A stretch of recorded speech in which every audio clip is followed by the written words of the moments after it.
La elegancia y el buen vestir tienen un nombre. Luis Lebrón. Costura sobre medidas. Trajes, camisas y chacabanas. Con los más finos tejidos importados desde Europa. Elaborados de manera artesanal.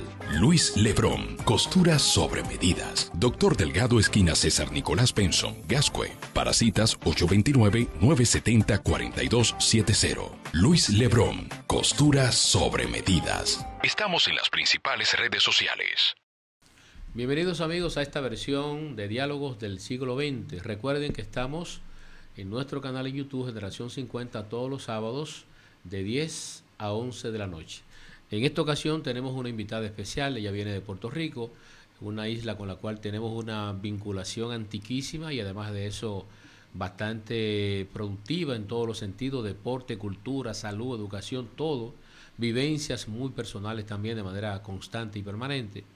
De modo que nosotros vamos a dialogar con ella como si fuera dialogando con una persona habitante de la República Dominicana. Bienvenida, Luz Nereida. Buenas tardes, buenas noches, según verdad, pues Sí. vean el programa. ¿Cómo no? Para mí es un placer inmenso estar aquí en Diálogos del Siglo XX y muchas gracias, Agustín, por la invitación. Así que si es para conversar, aquí estoy. Aquí estamos.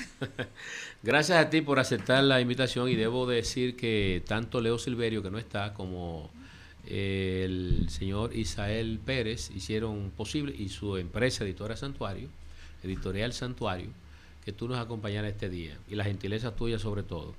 Esa vinculación estrecha de estas dos islas y su cultura tiene mucho tiempo fluyendo en ambos sentidos. ¿Tú consideras que va en aumento, ha bajado, o seguimos artistas y creativos dominicanos y puertorriqueños haciendo cada vez más importante ese intercambio? Eso es una excelente pregunta para comenzar nuestro diálogo. Yo creo que una puertorriqueña que nació en la tierra de Hostos, que creyó precisamente en toda esta hermandad antillana, pues resultaría algo contraproducente que yo no fuera seguidora de esas ideas.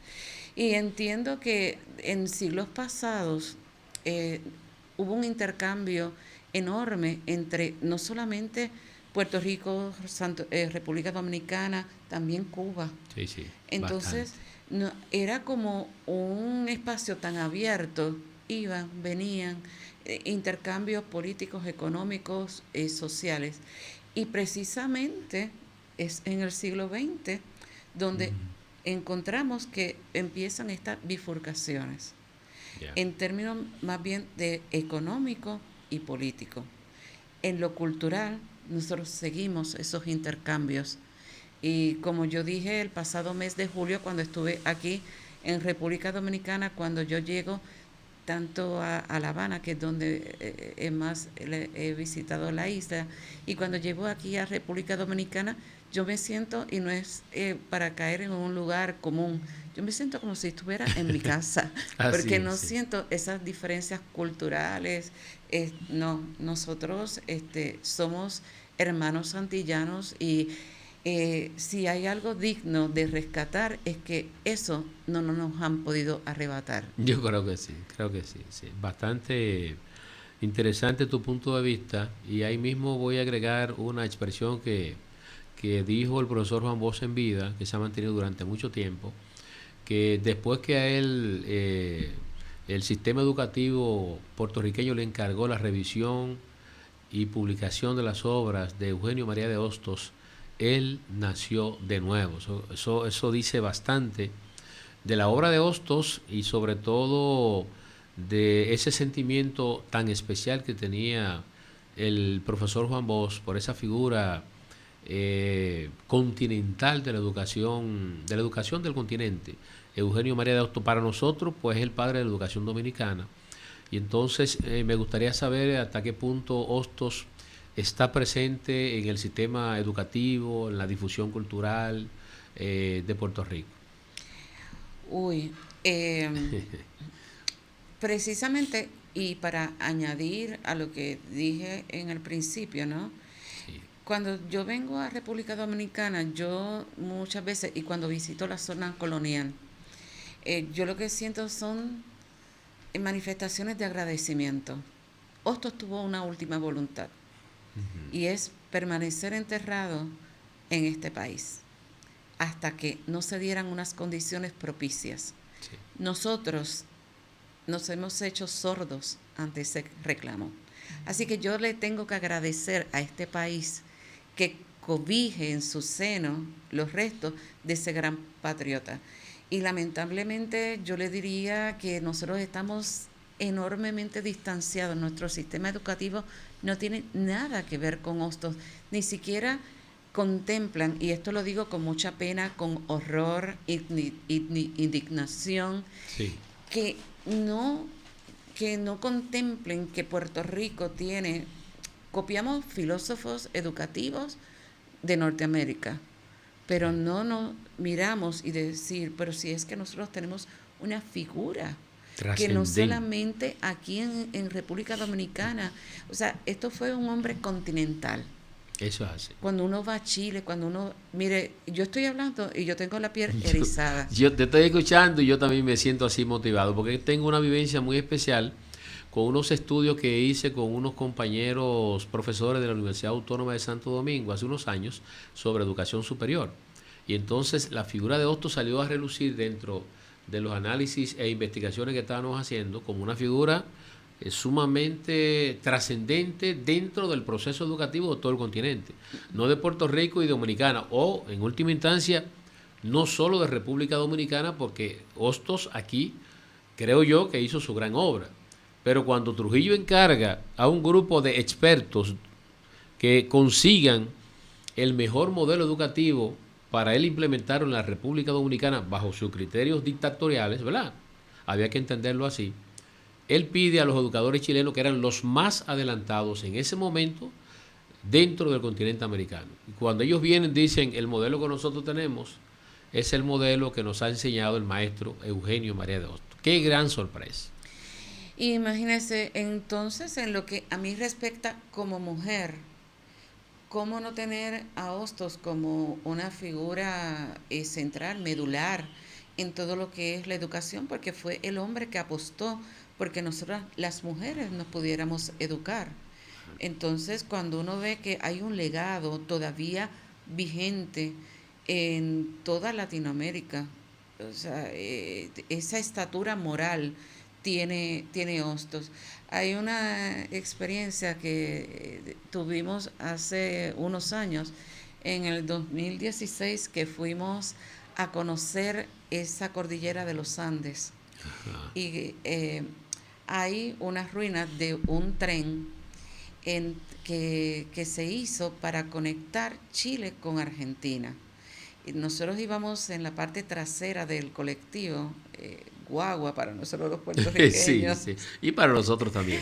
Entonces íbamos en la parte trasera y una muchacha muy joven nos explicaba sobre las ruinas del tren, pero que ella no sabía quién lo había creado. Yeah. Y yo le digo que como puertorriqueña fue como un resorte que me levantó de ese asiento, respetando, ¿verdad?, también la postura de ella como guía turística, pero no me pude contener y yo decía, sería una total infiel si yo no lo dijera. Y levanté la mano y le digo, mira, Rumina, este tren fue un proyecto del patriota Eugenio María de Hostos. Wow, eso fue para conectar ambos países y que esa cordillera no sirviera de una muralla. No me pude contener, pero sí, el orgullo de que eso fue una idea concebida. Una visión Hostos, extraordinaria de Hostos. Que uno dice, bueno, uno piensa que el legado solamente fue en la educación, pero claro, tenía que haber esa comunicación para que entonces pudieran surgir otros intercambios culturales y de diferentes índoles, pero siempre recuerdo de que no, una anécdota maravillosa y qué bueno que tú la hayas traído a esta conversación, porque eso edifica mucho a la generación del siglo XXI y a muchas personas de la generación del siglo XX, ¿verdad?, que son nuestros congéneres, pero que no han vivido ese tipo de experiencia. Entonces, es bueno decirlo y que quede para la posteridad ahí, porque va a quedar en la nube este espacio y todo lo que nosotros podamos conversar durante esta hora. Hay una labor que tú ejerces, que es la crítica a la literatura, yo no voy a decir que puertorriqueña, yo digo cantillana, o sea, en sentido general, ese es tu oficio. Entonces, es importante que nosotros podamos saber de ti, de tu propia voz, cuáles géneros se están desarrollando con mayor propiedad o cantidad o proporción en Puerto Rico dentro de la literatura, la poesía, el cuento, la narrativa, ¿verdad? ¿Cómo está eso? ¿Qué tal la juventud y también los escritores ya establecidos? Pues yo diría que esto es no solamente un fenómeno de Puerto Rico, sino de la literatura globalmente. La narrativa tiene una delantera enorme, ¿no? Y pues hay otros géneros literarios que van más rezagados. Diría, ¿verdad? Pues que tal vez la dramaturgia, o sea, y la poesía, pues son géneros más rezagados, pero la narrativa, tanto cuento como novela, sí, pues le llevan la ventaja. Ahí mismo, discúlpame, dentro del la misma narrativa y dentro del cuento está el microrrelato, o sea, el microcuento, que claro, está ocupando un sitial sumamente importante. ¿Qué tal también allá? Sí, porque aquí hay un fenómeno en el país, en el nuestro, hay un fenómeno de producir y publicar microrrelatos. Tenemos, sí, personas que cultivan el microrrelato, pero sí lo veo aquí en las propuestas de diversos escritores. Por ejemplo, Leo. Sí, sí, sí. Tiene unos microcuentos que tuve la oportunidad de llevar cuando estuve aquí en el verano y fueron microrrelatos que me gustaron muchísimo. Yeah. Y creo que es una buena estrategia, porque ahora quien habla no es la crítica literaria, sino la profesora. Ya. Para los estudiantes que uno le asigna una lectura. ¿Y cuántas páginas tiene? Sí. Pues esta tiene una sola, pero tiene tres líneas nada más. Una oración puede ser, sí, 2 líneas. Pues entonces resulta bien atractivo para ellos. Así que sí, el microrrelato es algo que veo mucho aquí. Sí, y sí. Hay grandes maestros. Pedro Antonio Valdés, sí, cuando yo les leo a los estudiantes la leyenda Señal del 7, quedan maravillados y se ríen enormemente. Yeah. Pero hay maestros aquí del microrrelato. Ya, entonces contamos con que la narrativa, la novela, por ejemplo, el cuento y los microrrelatos son los que están más demandados, sí, por autores y en sentido práctico también, operativo y funcional, demandados por el público para disfrutar, para leerlos. Y definitivamente sí, y sobre todo el género de la novela.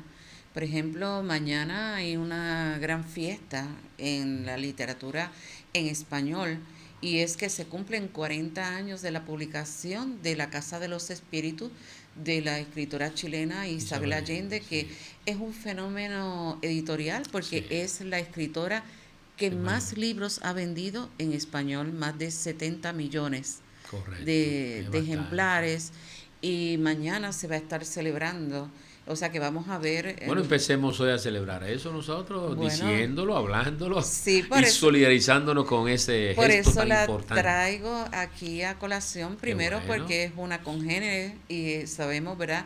Isabel Allende incursiona en todo ese fenómeno latinoamericano que se llamó el realismo mágico, sí, sí, donde en esa novela precisamente encontramos muchísimos elementos del realismo mágico, y fue un movimiento cerrado porque los grandes exponentes, pues García Márquez, Alejo Carpentier, y ella pues se coló. La muchacha nueva en el barrio. Exactamente. Y se fue colando. Y lo hizo con una autora, sí, con importante, pie derecho, con una novela que a mi hijo, ahora sí me pongo el sombrero de crítica literaria. Ajá. Para mí es lo mejor, que la primera, y fue la mejor.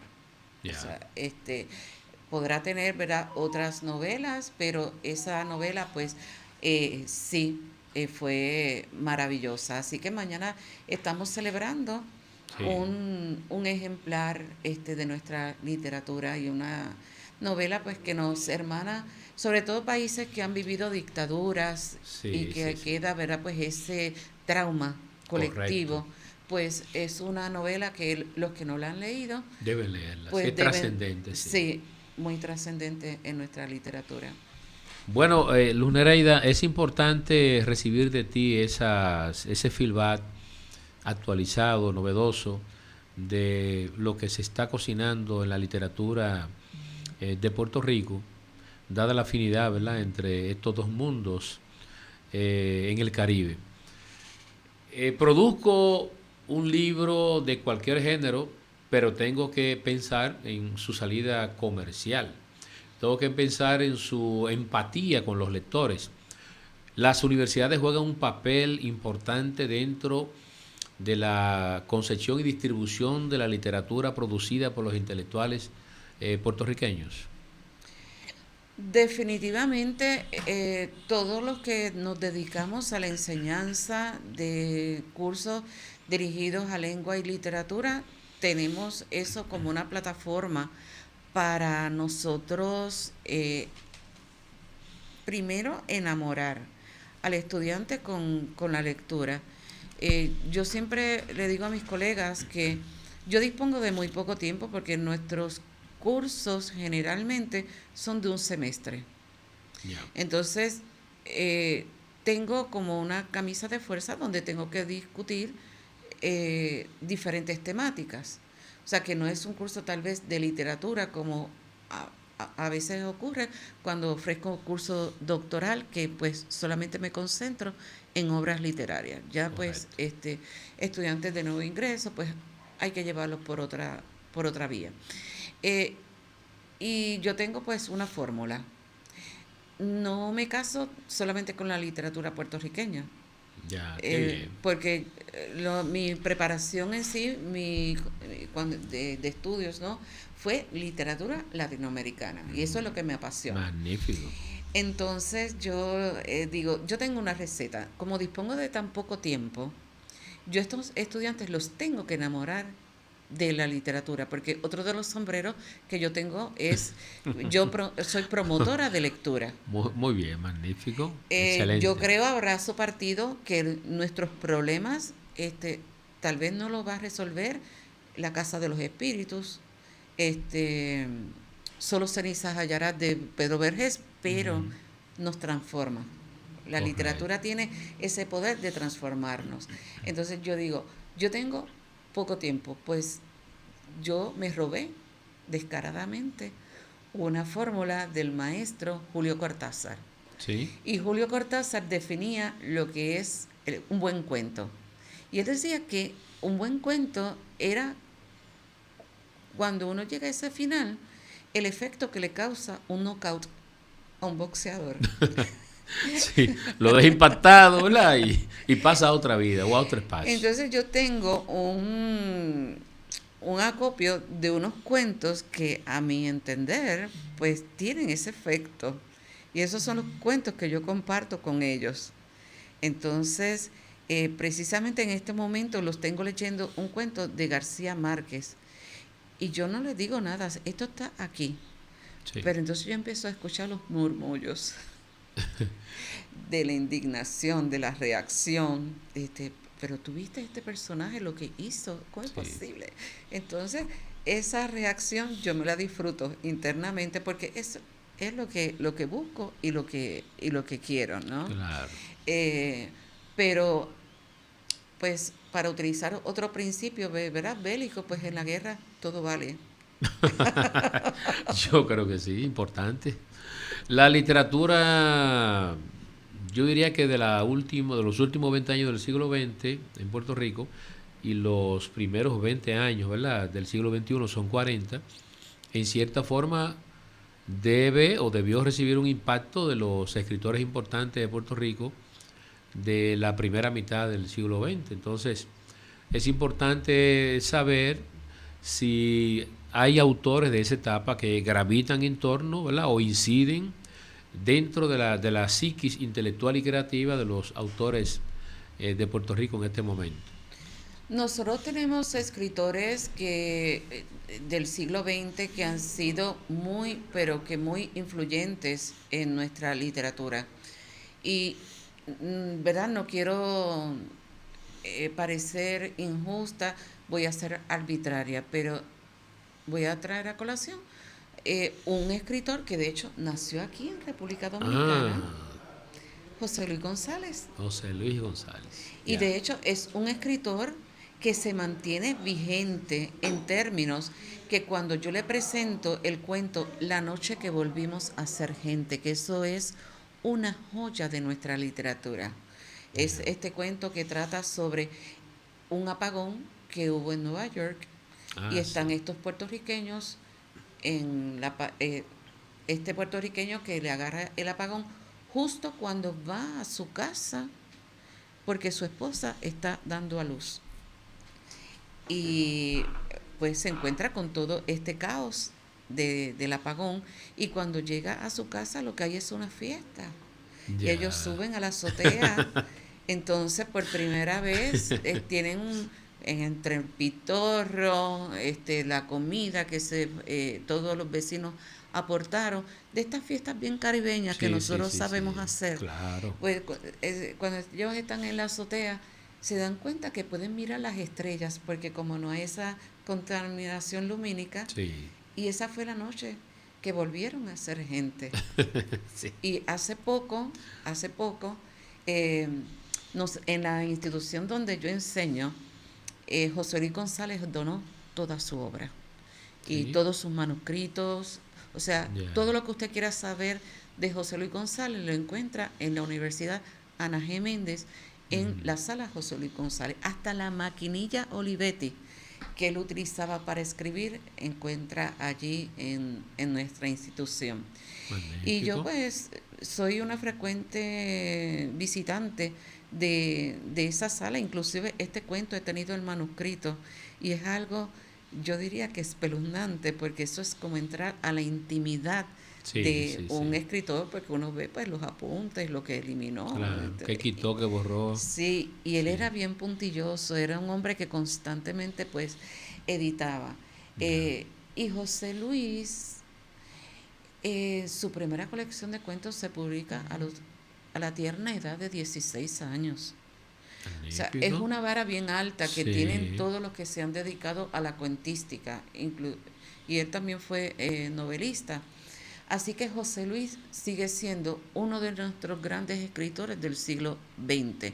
Es este escritor transgresor porque se aparta de todo este aspecto bucólico, tipo Abelardo Díaz Alfaro, ¿verdad? Pues que todavía estaban en esa sociedad agrícola, pero Sí. José Luis es este escritor que se inserta en la ciudad con todas las problemáticas que pues conlleva, ¿verdad? Pues ese sujeto que viene de un campo en unas condiciones económicas como las que tuvo Puerto Rico, Sí. terribles, y pues de ahí despega hacia Estados Unidos y vamos a ver pues esos sujetos puertorriqueños, esa diáspora que nadie la ha pintado como José Luis González en sus cuentos. Ya. Y luego pues tuvimos una generación muy importante que fue la generación del 70. Ahí tenemos escritores como Luis Rafael Sánchez, que es una pena que no pueda estar en el festival De que Puerto empieza Plata. ahora en Puerto Plata, Sí. porque fue pues una intención inicial de que estuviera, Viniera. pero no se pudo dar. Y eso es una voz muy poderosa, que también tiene que ser un molde para los escritores, ¿verdad? Pues que se están forjando ahora. También tenemos a Edgardo Rodríguez Juliá, que de hecho ambos están celebrando, uno la publicación de La Guaracha del Macho Camacho y Edgardo el entierro de Cortijo, Ya. que son propuestas muy interesantes, pero que tienen unos puntos que dialogan. Y tenemos también la efervescencia de las mujeres en la década del 70, como Rosario Ferré, Olga Noya, Magali García Ramis. O sea que tenemos unos autores que han sentado pauta. Después viene la generación del 80, 90, con nuestra escritora más conocida, que es Mayra Santos Febres, que ya pues tiene una producción literaria sumamente amplia y que ha sido pues en múltiples ocasiones premiada. En el caso de Julia de Burgos y la literatura, yo diría que antillana, continental más bien, que es una figura de una dimensión continental, no particular, no puertorriqueña, no dominicana, no latinoamericana. Su dimensión creativa es o está en comparación con todas las escritoras de esa época, sin importar el país en el cual éstas se destacaron, al nivel de Gabriela Mistral, que fue Premio Nobel de Literatura. Entonces, en el caso de ella, qué tan presente está la forma de ella, no solamente su literatura, sino esa mujer contestataria, esa mujer crítica, esa mujer audaz frente a los cánones establecidos, impuestos en una época tan difícil como los primeros 40 años del siglo XX. Bueno, pues déjame ver cómo te contesto esa pregunta. Precisamente una de las razones que me trae a República Dominicana, en la noche de hoy, pues yo voy a hacer presentación de mi libro y yo dedico 2 ensayos a el proyecto escritural de Julia de Burgos. Y hay una anécdota que yo tengo cuando se estaban haciendo los preparativos del centenario de Julia. Sí. Y por ahí es que quiero ir para entonces contestar la pregunta. En el 2013, la Cofradía de Escritores de Puerto Rico a mí me invitó a participar en ese centenario. Y claro, uno siempre se siente bien honrado de una invitación como esta y de una poeta que, como decía Efraín Barradas, un intelectual nuestro, Julia es la más viva de todos los poetas muertos. Magnífico. Y cuando se me invita, yo le dije a la persona, mira, yo te voy a decir una cosa. Si hay que hablar de la Julia de Burgos victimizada por el amante dominicano que se fue y que nunca volvió, del alcoholismo, yo me niego, porque eso sería matar a Julia nuevamente.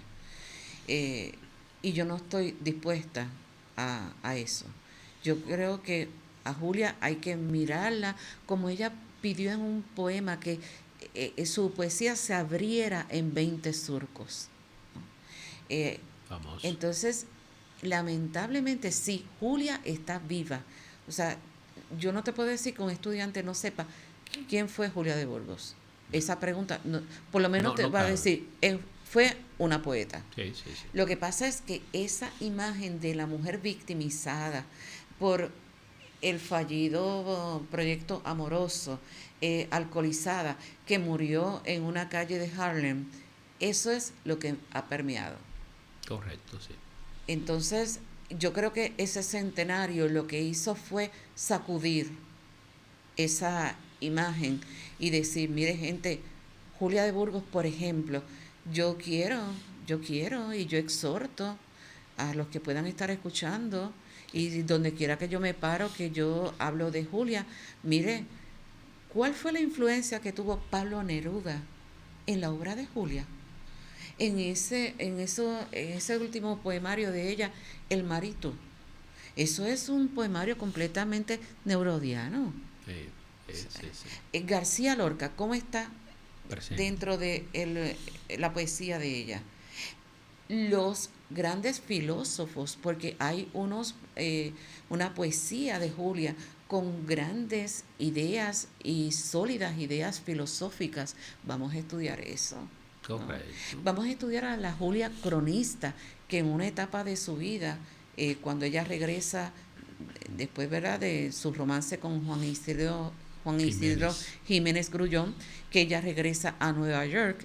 Ella participó del proyecto de Juan Antonio Corretger y Consuelo Lee, que fue el semanario pueblos hispanos. Y ahí lo que vamos a ver es una Julia completamente evolucionada, una Julia que ya había pasado por Puerto Rico, que ya había estado en Cuba, y Julia, esa etapa cubana es también digna de uno, sí, porque ella se relacionó solidaria con todos los procesos democráticos del continente, pero hace énfasis especial en ese proceso democrático que estaba buscando Juan Bosch, los demás intelectuales bueno, y militantes independientes por sacar la dictadura trujillista del país.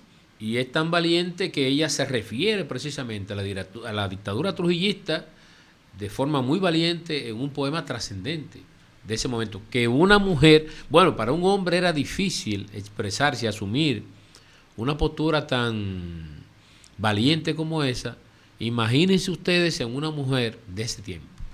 Bueno, yo voy a ser frontal como yo acostumbro a hacerlo, pero Claro. aquí hace poco tuve una presentación en un congreso de literatura y yo trabajé la novela de Julia Álvarez en Tiempo de las Mariposas. Sí.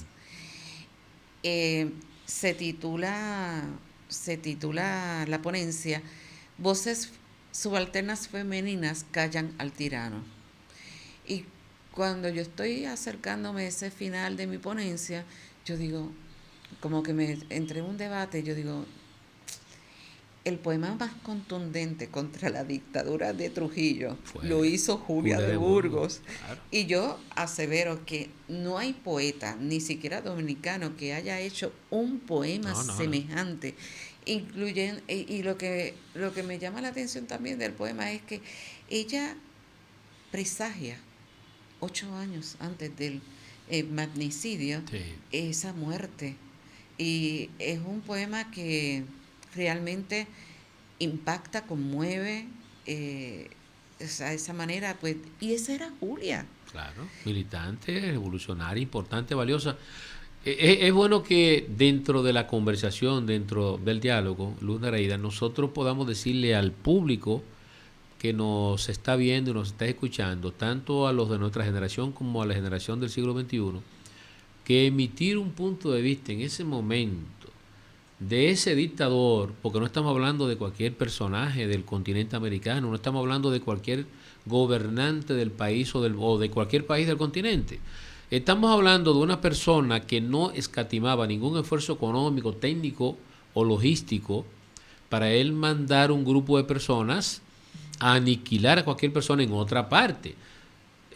Atención a esto, mandó a aniquilar 2 presidentes, el de Venezuela y el de Guatemala. Exacto. Eso quiere decir que su egolatría, sus criterios así mesiánicos eran tan extraordinarios que él no tenía ningún tipo de pudor para acometer cualquier situación de política social que le afectara o que él entendiera o que sus acólitos le dijeran, mira, eso te afecta, eso no es conveniente, esa persona no es nadie, mándala a matar o mándala a acabar, o qué usted va a hacer con los criterios que esa persona está emitiendo. Entonces, en el momento en que Julia emite esos criterios, estamos hablando de que la tiranía trujillista está sólidamente establecida en el país, en la República Dominicana y en todo el continente, con mucho poder económico, con mucha fortaleza política, logística y todo. Entonces, no es decir de la boca para afuera que no me gustan esos puntos de vista de un sátrapa como ese tan belicoso, sino que ella lo dijo teniendo conciencia, ¿verdad?, de que podía ser perfectamente afectada en cualquier calle de la ciudad de La Habana en el momento en que ella escribió ese poema. Y yo en el otro ensayo que trabajo, es una reacción que yo tuve a las cartas. Julia de Burgos fue una mujer muy familiar. Ella ella nace en el seno de una familia de 13 hermanos, de esas familias numerosas, ¿verdad?, pues que se daban en Puerto Rico. Y ella mantuvo correspondencia con una hermana, Consuelo, y en el centenario se publicaron esas cartas. Y yo soy una lectora muy puntillosa, entonces son 100 y pico de cartas. Entonces empecé a ver unas ausencias. Ejemplo, en 136 cartas Julia no iba a preguntar por el maestro Pedro Albizu Campos. Y pues Sí. a mí me causó extrañeza, Sí. porque Julia de Burgos, fue el aspecto que finalmente yo terminé cuando me hicieron la invitación de la cofradía. Yo lo que estudié fue esa parte iniciática de ella como poeta y esa parte iniciática donde fue que se dio. Ella como militante política, Sí. siendo compañera de Albizu Campos, porque ella a los 18 años era secretaria de Albizu. Ya, imagínese. Entonces ella fue esposa de uno de precisamente de los mártires de la Revolución Nacionalista. O sea que ella, esa parte inicial, ella se codió con un sinnúmero de personas que eventualmente o fueron acribillados a balazos por la policía, Albizu, que fue encarcelado y torturado, Sí. perseguido, y se va entonces con Juan Isidro a Nueva York. En Nueva York pasa a La Habana y allí con quien ellos se reunían, con Sí, Bosch, sí, militantes. con Roa, con un sinnúmero de militantes y los tentáculos de este tirano que ustedes tuvieron como presidente. Sí. ¿Qué es lo que decías? Era totalmente esperado que él pudiera llegar hasta allí, Sí, sí. pero no solamente eso, ella se traslada a Estados Unidos después de la ruptura de la relación. Y allí ella siguió denunciando con la misma vehemencia la situación colonial de Puerto Rico, pero ya ella hizo esa lucha y ahí es que yo veo el cambio cuando ella llega a pueblos hispanos. Ya no es la lucha de Puerto Rico, es que ella sabe que esto es una lucha continental. O sea que ahí hubo un cambio de Sí, pensamiento total, sí, y tiene superóse. que haber sido el contacto con todos estos Sí. intelectuales que venían de diferentes partes de Latinoamérica y del Caribe. Y yo creo que fue una etapa muy rica, pero como decía Ángela Hernández, la escritora de aquí, Sí, sí. que estuvo en la presentación de mi libro, eso tiene unas consecuencias. Ujú. Pararse detrás de un micrófono y denunciar todas las políticas antiimperialistas, Claro. eso claro, tiene un precio Claro. y hay claro. que pagarlo. Sí. Y sí, Julia lo pagó. sí. Y en este ensayo, ¿verdad? Yo tengo que decirlo así, yo insinúo porque yo no tengo pruebas fehacientes, pero Julia fue víctima de una medicina poco escrupulosa, poco ética, porque Ya. Julia tenía fe en la ciencia. Cuando ella se matriculó en La Habana, ella tenía una fascinación, ella era de mentalidad positivista y ella donó su cuerpo justo en esa época. Increíble. Por Justo eso en digo que esa época. adelantada a su tiempo.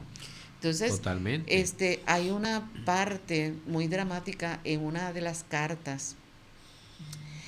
Hay estudiantes de medicina en uno de los tantos hospitales norteamericanos que le internaron a ella. Entonces, ella está como un conejillo con una docena de estudiantes alrededor y amarrada. Le habían quitado los libros, que es lo peor que usted le puede hacer a un escritor. Era como ese momento también, tú te has salido, porque ese es el pago también de nosotros las mujeres cuando nos salimos del molde. Nos van a enderezar, Sí, nos van a disciplinar. Correcto. Y el hospital sirvió para eso. Te vamos a disciplinar y de aquí tú vas a salir nuevecita. Cambiada. Exactamente. Le quitaron los libros, torturada, pero se hacían experimentos con ella. Y ella en una grita y le dice a la hermana, yo no sé qué es lo que pretenden conmigo, porque hay días que yo amanezco muy bien, pero hay días que me quieren volver loca. Y la última vez que se supo de Julia, ella tuvo un episodio de mejoría hasta pues que la encuentran a ella en una calle y ella pues pasó a ser identificada como un John Doe, como se hace en Estados Unidos, un sujeto desconocido. Sí. Y no es hasta un mes después que la familia pues hace gestiones y rescata el cuerpo de Julia. Pero Julia, a mi mejor entender, yo traté de ver los expedientes del hospital donde ella estuvo internada por última vez, pero esos expedientes se niegan porque en Estados Unidos hay unas leyes que pues protegen la privacidad del paciente y en este caso pues muy acomodaticio para ellos. Para proteger la privacidad del centro médico. Claro. Y de los médicos que la trataron. Sí vi expedientes del FBI. Julia tiene un expediente del FBI. Inmenso.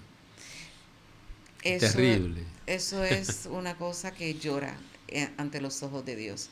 Entonces, por eso digo que toda esta situación del amante, no. Para que tengas una idea, Julia llegó a ser vendedora de lámparas. Bien. Ella iba a su trabajo porque tenía que comer.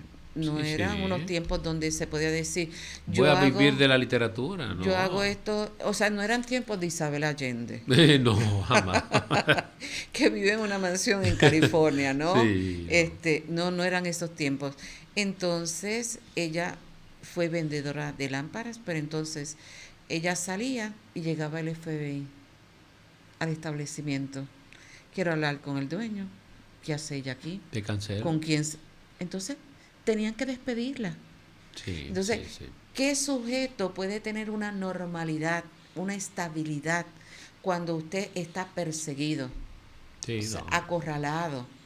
Y cuando usted sabe, ¿por qué Julia mantuvo esos silencios durante las cartas?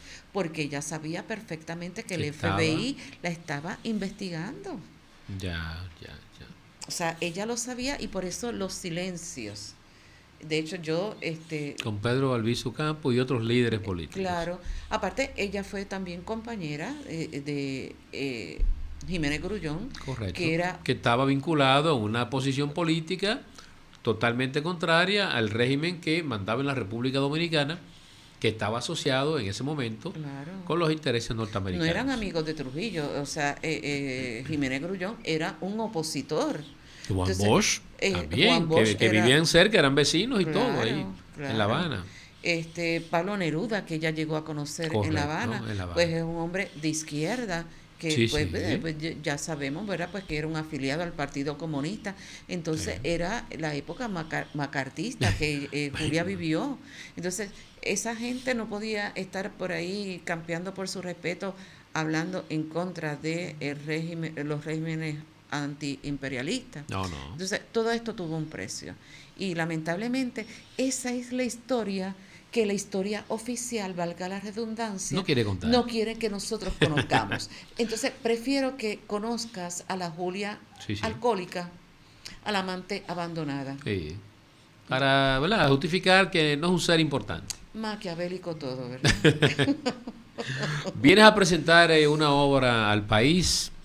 Es bueno que el público de Diálogo del Siglo XX conozca tu producción literaria y además de eso, en qué ambientes te vas a involucrar aquí con nosotros durante toda esta semana. Bueno, pues yo estoy rodeada de muy buenos amigos que he hecho aquí en República Dominicana desde que vine en el 2018, cuando la feria se le dedicó a Puerto Rico. Y estuvimos aquí de visita. Ya yo había establecido vínculos con Ángela Hernández porque ella visitó la institución donde yo hacía mi grado doctoral y desde ese tiempo pues tenemos relación que hemos cultivado. Y en julio, antes de julio, conocí a Isael Pérez. Excelente ser humano. Sí, y él se mostró muy interesado en un libro que yo quería publicar. Ese libro es una colección de ensayos de crítica literaria de literatura latinoamericana. Entonces él se mostró interesado en publicar y en julio, pues la criatura nació Julio de este año. julio de este año, Ya. bajo Editorial Santuario, y vine a Magnífico. presentarlo.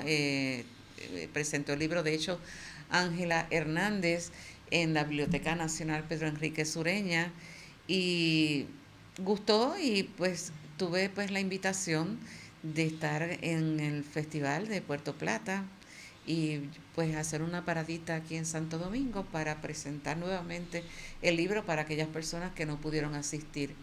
Y esto es un libro que precisamente ahora uno lo ve como a la distancia, porque en julio pues estaba recién salido del horno, Sí. pero es el libro que más se parece a mí.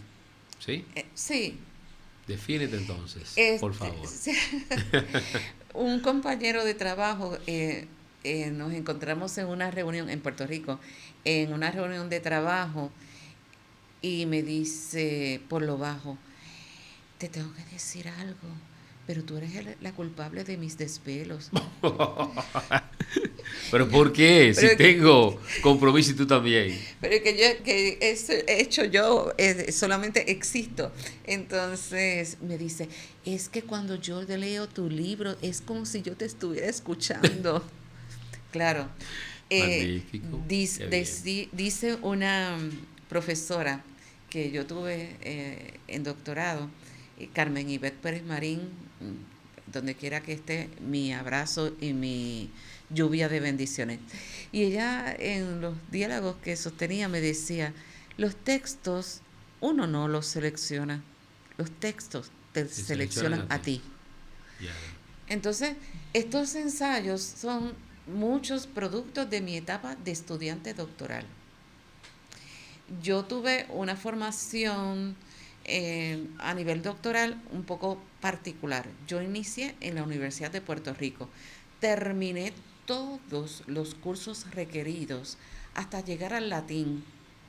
Y como yo no estaba dispuesta a estudiar una lengua muerta Correcto. para al otro día olvidarla, pues yo decidí cambiar de rumbo y me voy al Centro de Estudios Avanzados de Puerto Rico y el Caribe. Para que puedas entenderme, en la Universidad de Puerto Rico yo recibí, si me muero, hago exactamente lo mismo que hice. No doy Ya, un paso atrás. Qué bueno. Toda esa educación occidental. Pero cuando voy al Centro de Estudios Avanzados, hay otra mirada. Naciste de nuevo como Bosch. Exactamente. Entonces ahí me vinculo con todas estas teorías del subalterno, de la resistencia, y todo eso me interpelaba, primero porque soy mujer, una minoría, porque vivo en un país que es una colonia. Pues todos esos temas a mí me cautivaron y yo empecé a trabajar frenéticamente con las teorías de Edward Said, de Gayatri Spivak, sobre todo puede el subalterno hablar. Sí. Y en el año 2019, que estaban aconteciendo muchísimas cosas, sobre todo en Puerto Rico, que echamos un gobernador. Sí. Todo difícil, muy fuerte. Pero interesante. Sí, las renovaciones son importantes. Fue un fenómeno político para nosotros novedoso, porque nunca antes en nuestra historia. Entonces, pero estamos ocurriendo cosas en España, en Chile, en Argentina, en diferentes lugares, de gente resistiendo. Y yo mirando mis ensayos, ya con una pandemia. Y yo digo, pero es que estos ensayos tienen algo en común. Y ahí es que yo trazo todos esos sujetos subalternos, todas las resistencias. Porque mira, empiezo con un ensayo de Luis Rafael Sánchez, con el libro No llores por mí, Puerto Rico. Todo es una defensa y decepción de ese Estado libre asociado que ya pues no nos funciona a nosotros. Sí. Y una denuncia colonial importante. Después voy con los dos ensayos de Julia de Burgos. ¿Quién mejor que ella como un ejemplo de resistencia? Correcto. Y de contestar esa pregunta, ¿puede el subalterno hablar? Trabajo a Edgardo Rodríguez Juliá con su novela de los veteranos de guerra, porque nosotros hemos participado casi en todas las guerras. En todas. En todas. Claro, porque nosotros... Es el primer batallón que se forma y envían al frente. Al frente. En el 1917, y ya que estamos en diálogos del siglo XX, sí. A nosotros los puertorriqueños, esa ciudadanía que tan preciada, estoy siendo irónica, ¿verdad? Porque yo preferiría la mía, y pues mi nacionalidad, soy puertorriqueña, no americana. Sí. De hecho, no quiero saber. Si yo pudiera tener otra alternativa, yo sencillamente lo haría. Entonces, un día nos acostamos ciudadanos puertorriqueños y un 1 de marzo de 1917 amanecimos americanos. Yeah. ¿Pero por qué? Porque había una primera guerra mundial. O sea, que quiere decir que nosotros hemos participado de todas esas guerras cuando nosotros no hemos sido causantes de ninguna. Correcto. Hemos tenido que defender unas causas que no son nuestras. Pues Edgardo hace una novela que se titula Sol de Medianoche, y son todos estos veteranos de guerra, porque el veterano de guerra en Puerto Rico no es como el que vive en Estados Unidos. Es ese bagazo, ya me serviste, te traje tullido, loco, pues ahí estás, ya yo no te necesito. Haz tu vida como tú puedas. Entonces Edgardo hace una novela sobre eso. Trabaja Elena Poniatowska con las soldaderas, las mujeres que acompañaron a Emiliano Zapata y a Pancho Villa en la Revolución Mexicana. Uh-huh. Entonces hay una segunda parte que me voy al sur, a Suramérica, y ahí abordé Alfonsina Storni, uh-huh. Y en algún momento esas dos figuras femeninas, Julia y Alfonsina, las voy a poner a dialogar. Es un proyecto muy bueno para un futuro. Por favor, manténlo vivo y activo, interesante. No.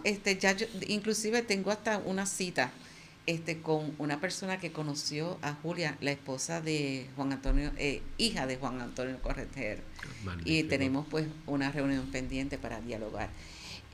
Trabajo también a la novela Santa Evita de Tomás Eloy Martínez, uh-huh. Una novela excelentísima que trata sobre el cuerpo embalsamado de la líder política Eva María Duarte de Perón. Correcto, sí. Entonces ese cuerpo todo, ¿verdad? El trajín de estar 16 años desaparecido, fue la primera desaparecida argentina. Dentro del proceso dictatorial, político dictatorial. Sí, bueno, porque, pues sucedió después de... Sí, porque cuando en el 55 Perón es derrocado por militares, entonces es la primera desaparecida argentina, y es un cuerpo que es una bandera y tiene pues unos significantes que explican muchas veces la historia de la Argentina contemporánea. Y termino con un ensayo del autor chileno Pedro Lemebel, un personaje performático, transvestido, que hizo unas crónicas sidarias, como él las llamó, ¿verdad? Uh-huh. Y entonces, en Loco Afán, que es con lo cual cierro mi colección de ensayos, cuando Augusto Pinochet llega al poder, pues uno de los grupos más perseguidos pues fueron los homosexuales. Ya. No conocido ese aspecto dentro del concepto político continental, dentro de la dictadura chilena. Poco conocido, de verdad. Ese aspecto, ese criterio. Pues un buen libro, Pedro Lemebel se hizo cronista. Digo, él también era artista plástico, era un hombre muy versátil. Pero las crónicas de Pedro Lemebel son un retrato de esa dictadura. Precisamente en Loco Afán están, él las llamaba así, ¿verdad? No es que Luz Nereida, las locas están reunidas un 31 de diciembre. Yeah. y pues están en esos preparativos de esta noche, entonces muy preocupada porque ellas eran favorecedoras del gobierno de Salvador Allende y no sabían que ese va a ser la última Navidad, porque entonces el año entrante vino el golpe de Estado. El golpe de Estado y lo perseguidos que fueron estos grupos, ¿no? Pero que algo furibundo, o sea, Pinochet y también la dictadura militar argentina odiaba los homosexuales. O sea, fue terrible. Entonces aprovecharon el momento histórico, ¿verdad? Pues para eliminar. Correcto. Luz Nereida, tú sabes que tienes un nombre bastante dominicano, ¿verdad? No. Sí, es muy dominicano. ¿Sí? Sí, bastante criollo. Por eso haces tanta empatía con esta parte del Caribe, que te queda al frente. Ok, bueno, luz tenemos. 4 costados. Bueno, nosotros hemos llegado al final de esta interesante conversación y lo que deseo es que tú me sintetices mínimamente parte de la conversación y parte de tus sentimientos, ¿verdad? Como miembro distinguida de la generación del siglo XX para aquellos receptores que tenemos nosotros del siglo XXI. Bueno, para mí ha sido un inmenso placer poder haber iniciado este diálogo y sobre todo que me hayas dado la oportunidad de comenzar con Hostos. Sí. Claro, ojalá donde quiera que yo me pare yo pueda decirle a los jóvenes, miren, existió, y sobre todo a las congéneres que me escuchan. Nosotras hoy podemos ir a universidades, podemos ir a escuelas, porque hubo un hombre visionario que creyó en esa educación científica de la mujer. Entonces, estas son figuras que hay que reconocer y hay que tener esa deuda de agradecimiento, ¿no? Hemos hablado aquí de unas figuras que fueron protagonistas del siglo XX, sí, personas que resistieron, porque una Alfonsina Storni, una mujer que tuvo que utilizar seudónimos para poder escribir, y cuando los periódicos se enteraban que era una mujer la que escribía, la echaban, porque ellos lo que querían eran mujeres que escribieran sobre recetas de cocina, de moda, de sociedad, porque hablar sobre temas políticos no estaba para nosotras, ¿no? Así que son personajes que nosotros tenemos una deuda y que tenemos que conocer para no caer en esas tentaciones que en este siglo XXI nos están como cantos de sirena para regresar precisamente a lo de antaño. A eso no podemos regresar. Pero para no regresar tenemos que conocer esa historia del siglo XX, siglo XIX y siglo XVIII, de nuestro propio origen, para no cometer esos errores. Gracias a ti. Poder tener mirada de futuro. Bueno, gracias Luz Nereida por esa intervención tan maravillosa. Nosotros consideramos que los receptores de diálogos del siglo XX están sumamente maravillados con tantos conceptos y criterios valiosos. Hasta el próximo sábado, amigos.